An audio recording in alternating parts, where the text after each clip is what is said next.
Okay, so tip number 4, I would say, is this one is pretty much for people, hearing people to communicate with us, deaf and hard of hearing. So the first thing I want to say is that a lot of people don't understand is that it's really not that hard to communicate with a deaf person. Some people feel like it's too much work.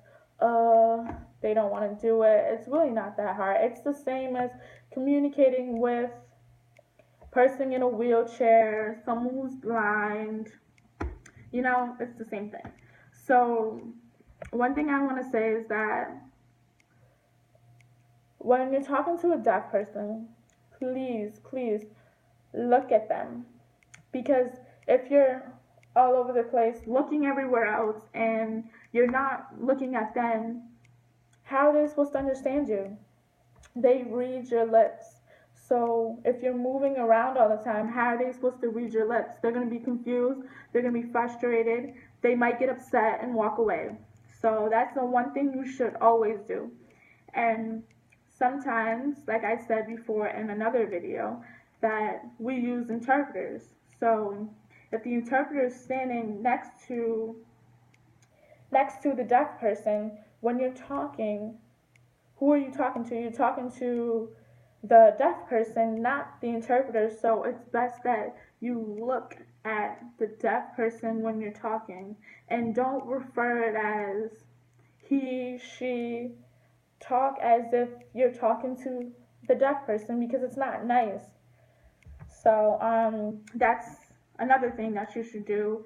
And like I said, it's the same thing as communicating with any other person with a disability. You should be respectful. You should, be nice about the situation and try to think of ways to help and get them to understand what you're saying. And another thing is for the hearing people to communicate with us is if you're trying to get our attention, I mean, come on, we can't hear you, so yelling or screaming, trying to get our attention is not going to work. It's just going to make you look a little cuckoo in the head. So, what you do is just wave your hand, or you can walk up to the person and just tap them. That's how you get their attention. It's really not that hard. So, doing that. And another thing is I notice is that when you're talking, please don't try to, when you're talking to the deaf person, don't try to raise your voice so that they can hear you. Deaf means that you can't hear. So raising your voice is not going to help the situation at all. So please don't scream. It's the same thing as being Spanish. If a Spanish person comes up to you, you don't scream at them. It's not going to help them understand you.